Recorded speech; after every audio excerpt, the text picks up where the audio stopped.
जालना जिल्ह्यातील घनसावंगी तालुक्यातील जिल्हा परिषद व पंचायत समितीचं आरक्षण जाहीर होताच पक्षाकडून तिकीट मिळावं यासाठी निष्ठावंत कार्यकर्त्यांची चढाओढ लागलेली दिसत आहे।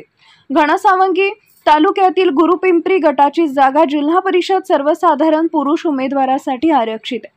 भारतीय जनता पार्टी युती घटक पक्ष व राष्ट्रवादी शरदचंद्रजी पवार गट यांच्यामध्ये लढत होण्याची शक्यता आहे।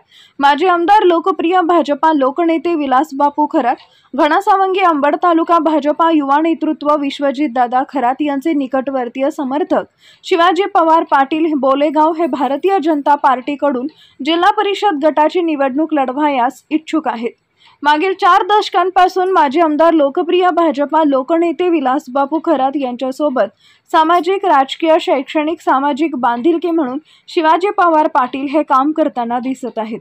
शिवाजी पवार पाटील यांनी माजी आमदार लोकप्रिय भाजपा लोकनेते विलासबापू खरात यांच्या निवासस्थानी भेट घेऊन गुरुपिंपरी गटातून निवडणूक लढण्याची इच्छा बोलून दाखवली आहे।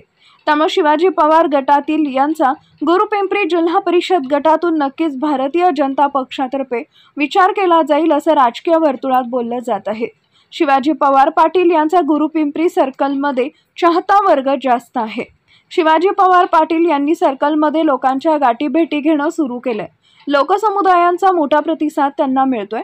गुरुपिंपरी जिल्हा परिषद गटामध्ये भावी व इच्छुक उमेदवार म्हणून शिवाजी पवार पाटील बोलेगाव एकमेव उमेदवार मतदारांच्या हितासाठी काम करणार आहे असं त्यांच्या समर्थकांकडून सांगितलं जात आहे। जिल्हा प्रतिनिधी जालना अंकुश सोनवणे।